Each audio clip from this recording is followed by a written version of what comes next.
ঈমান ঈমান ঈমান ঈমান আল ঈমানু ঈমান হচ্ছে তাসদীক বিল জানান ওয়াল ইকরারু বিল লিসান ওয়া আমালুন বিল আরকান। তিনটার সমন্বিত রূপ হচ্ছে ঈমান। বলেন তিনটার সমন্বিত রূপ কি? আরো জোরে সবার মুখে ঈমান। একটা বিল্ডিং বানাবেন, high rise building. High rise building বানাতে গেলে at first you have to construction, তোমার পাইলিংটা মজবুত করতে হবে। বলেন বিল্ডিং বানানোর আগে কি করতে হবে? পাইলিং যত মজবুত হবে ছাদ ততগুলো আপনি দিতে পারেন, এটা তত হাই রাইজ বিল্ডিং বানাতে পারবেন। পাইলিং গুলো হচ্ছে আকীদা। বলেন পাইলিংটা কি? ছাদ হচ্ছে ঈমান, পাইলিং হচ্ছে আকীদা, ছাদ হচ্ছে ঈমান। দরজা জানালা ওয়াল গুলো এগুলো হচ্ছে ইসলাম। নামাজ রোজা হজ যাকাত এগুলো হচ্ছে ইসলাম। আল্লাহু আকবার। পাইলিং যত মজবুত হবে, পাইলিং যদি না হয় বিল্ডিং ধসে পড়বে, ছাদ ধসে পড়বে। এজন্য আমাদের দরকার হচ্ছে আকীদাকে মজবুত করা। বলেন আমাদের আকীদা কি করা? সবাই বলেন, আরো জোরে বলেন। আকীদা হচ্ছে একটি অঙ্কুর, একটি চারা গাছের মতো। চারা গাছ এটি হচ্ছে ঈমান, সবচেয়ে দামি অঙ্কুর চারা গাছটি। এটি চারা গাছ, এটি ঈমান। এই চারা গাছটিকে সেভ করার জন্য, এর সেফটি এন্ড সিকিউরিটির জন্য এট ফার্স্ট আপনাকে যেটি করতে হবে, চারা গাছটির চতুর্দিকে একটি ঘেরা দিতে হবে, একটি বেড়া দিতে হবে।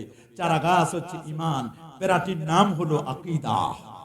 বলেন বেড়ার নাম কি? আরো জোরে বলুন বেড়াটার নাম কি? যে বেড়াটা আপনি দিলেন, বাউন্ডারি দিলেন, বাউন্ডারিটার নাম হলো আকীদা, গাছটির নাম হলো ঈমান। সূরা ইব্রাহিমের 24 নম্বর আয়াতে রব্বুল আলামিন বলেন, আলাম তারা কাইফা দারাবাল্লাহু মাসালান কালিমাতান তাইয়্যিবাতান কাশাজারাতিন তাইয়্যিবা আসলুহা সাবিতুন ওয়া ফারউহা ফিস সামা। আল্লাহু আকবার। আলাম তারা কাইফা দারাবাল্লাহু মাসালান কালিমাতান তাইয়্যিবাতান কাশাজারাতিন তাইয়্যিবা। ওরে কালেমা তাইয়্যিবা লা ইলাহা ইল্লাল্লাহ মুহাম্মাদুর রাসূলুল্লাহ সাল্লাল্লাহু আলাইহি ওয়াসাল্লাম, এটা হলো ঈমানের দুটো পার্ট। ফার্স্ট পার্ট হলো তাওহীদ, সেকেন্ড পার্ট হলো রিসালাত। এই ফার্স্ট পার্টের নাম কি? মাশাআল্লাহ বলেন ফার্স্ট পার্টের নাম কি? আরো জোরে বলেন। ফার্স্ট পার্ট প্রথম অংশের নাম হলো তাওহীদ, আর দ্বিতীয় পার্টের নাম হলো রিসালাত। তাওহীদও লাগবে, রিসালাত লাগবে। তাওহীদ কি আমানত सीनों में है हमारा, ये आसान नहीं मिटा दो नामो निशाना हमारा। আমাদের সিনায় তো যেমন তাওহীদ আছে, তেমন আমাদের সিনায় আছে রিসালাত। কি মুহাম্মদ সে वफा तूने तो हम तेरे हाय, ये जहां चीजों है क्या लौहो व कलम तेरे हाय, लौहो व कलम तेरे हाय, लौहो व कलम तेरे हाय। আমার সিনায় যেমন তাওহীদ আছে, আমার সিনায় তেমন রিসালাত আছে। ইসলামের কলেমা আকীদার প্রথম অংশ হলো ঈমান। মনে রাখবেন ঈমানের ফার্স্ট পার্টটার নাম হলো তাওহীদ। তাওহীদ এগুলো হচ্ছে আসলুল ইবাদাত, এগুলো হচ্ছে ইবাদতের মূল হচ্ছে তাওহীদ। বলেন আসলুল ইবাদাত, ইবাদতের মূল হলো তাওহীদ। বলেন কি? এই বলেন তাওহীদ। বলেন কি? রাসূল বলেন ইজাব সাহা আওলাদুকুম ফাআল্লিমুহুম আওয়ালান লা ইলাহা ইল্লাল্লাহ। তোমার সন্তান যখন কথা বলতে শিখবে, যখন আব্বু আম্মু বলতে শিখবে, at first you have to learn your children. তোমার শিশুকে তুমি তালিম দিবে, শিক্ষা দিবে। ইজাব সাহা আওলাদুকুম ফাআল্লিমুহুম আওয়ালান লা ইলাহা ইল্লাল্লাহ। তাওহীদের কথা বলো, তাকে শিক্ষা দাও আল্লাহ ছাড়া কোনো মাবুদ নাই। মুহাম্মদ সাল্লাল্লাহু আলাইহি ওয়াসাল্লাম তিনি আল্লাহ পাকের বান্দা এবং রাসূল। এই তালিম দিতে হবে সন্তানকে। আল্লাহু আকবার বলেন।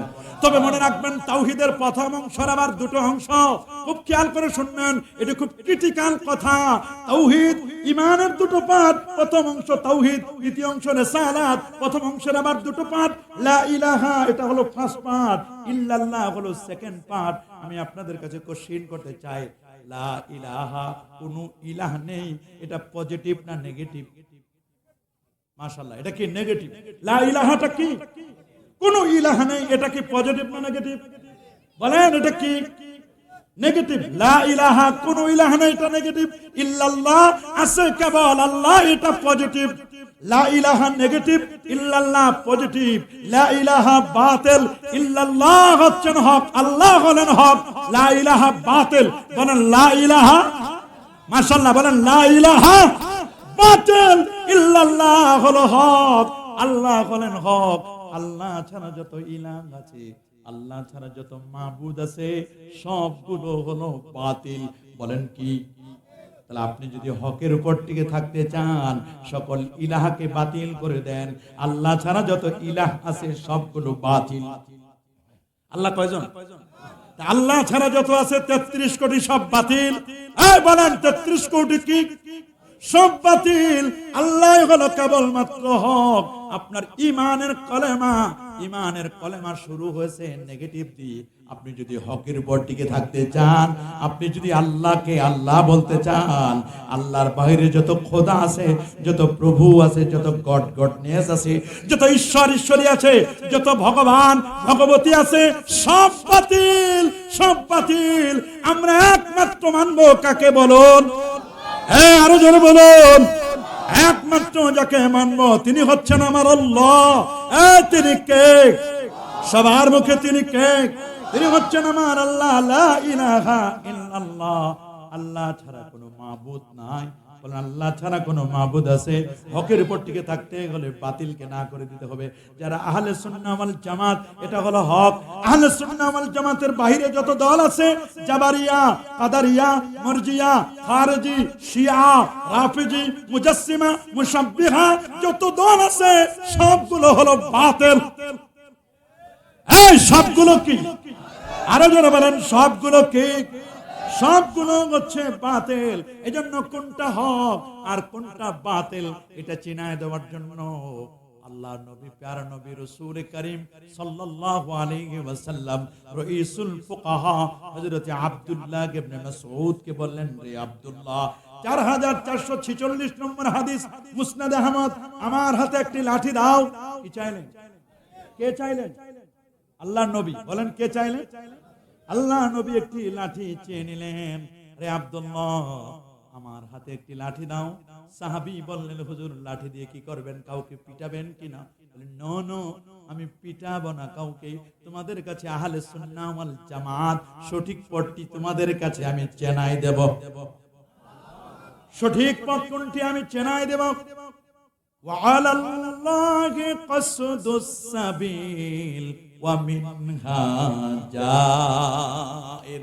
আল্লাহর দায়িত্ব হলো, আল্লাহর দায়িত্ব হলো মানুষকে সঠিক পথ চিনায় দেওয়া। আল্লাহু আকবার বলেন। আল্লাহ তিনি মানুষকে সঠিক পথ দেখায় দেন। তবে সঠিক পথের ডানে বামে কতগুলো বক্র পথ আছে। স্ট্রেট ফরওয়ার্ড যেটা সোজা পথ, যেটা আর শারিয়াল মহাসড়ক, মহাসড়কের ডানে বামে কতগুলো বাইপাস আছে। আমরা কিন্তু বাইপাসে চলবো না, সোজা পথে চলবো। স্ট্রেট ফরওয়ার্ড পথে চলবো। আমরা কি সোজা পথে চলতে চাই কি চাই না? সবাই বলেন সোজা পথে চলতে চাই। আমাদের চলার পথ হবে সোজা পথ। এই জন্য তো আল্লাহ নবী লাঠি মোবারক দিয়ে হাতের মধ্যে লাঠি নিলেন। লাঠিটা নেওয়ার পরে খাত্তালা না রাসূলুল্লাহ সাল্লাল্লাহু আলাইহি ওয়াসাল্লাম খাত্তাম মুস্তাকিমান আলাল আরদ।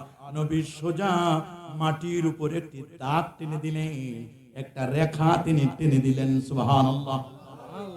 আর নবীজি বলেন, হাজা সাবিলুল্লাহ, এটা আল্লাহর পথ। সাবিলুর রুশদে সিরাতুম মুস্তাকিম, এটার নামই হচ্ছে সোজা পথ, সোজা পথ। সুম্মা তালা হাদিহিল আয়া। আল্লাহ নবী এবার সূরাতুল আনআমের 153 153তম আয়াতে কারিমা তেলাওয়াত করলেন। নবী বললেন, ওয়া আন্না হাদা সিরাতি মুস্তাকিমা ফাত্তাবিউ ওয়া লা তাত্তাবিউস সুবুলা ফাতাফাররাকা বিকুম আন সাবিলি যালিকুম আসসাকুম বিহি লাআল্লাকুম তাত্তাকুন। নবী বলেন, এটার নাম হলো আমার সোজা পথ। এই পথে চলো, এই পথে চলো। এই পথে যদি তোমরা চলতে পারো, তোমরা কখনো গোমরাহ হবে না, পথভ্রষ্ট হবে না। সত্য পথ থেকে যদি তোমরা ছিটকে পড়ে যাও, গোমরাহিতে চলে যাবে, তোমরা গোমরাহিতে চলে যাবে। নিশ্চয়ই এটা আমার সঠিক পথ, তোমরা তারই অনুসরণ করো এবং অন্যান্য পথের অনুসরণ করো না, করো না, করো না। তাহলে তোমাদেরকে আল্লাহ পথ থেকে সরিয়ে দিবে। তিনি তোমাদেরকে ওসিয়ত করেন যাতে তোমরা মুত্তাকি হতে পারো। রব্বুল আলামিন সূরাতুল আনআমে কথা বলে দিয়েছেন। এই আয়াত থেকে আমরা বুঝতে পারি সিরাত মুস্তাকিম, বলেন সিরাতে সঠিক পথের অনুসরণ করা জরুরি কিনা? বলেন সঠিক পথ চেনা জরুরি কিনা? সঠিক আকীদা চেনা জরুরি কি জরুরি না? আল্লাহ বলেন ওয়া আন্না হাযা সিরাতি মুস্তাকিমা ফাত্তাবিউ, তোমরা সঠিক পথের অনুসরণ করো। আপনি সঠিক রাস্তা যদি না চিনেন কেমনে আপনি চলবেন? চলতে পারবেন? জোরে বলেন। আমি যদি মাহফিলের রাস্তা না চিনি আমি কি আসতে পারবো? জান্নাতের রাস্তা আমাকে চিনতে হবে, নবীদের পথ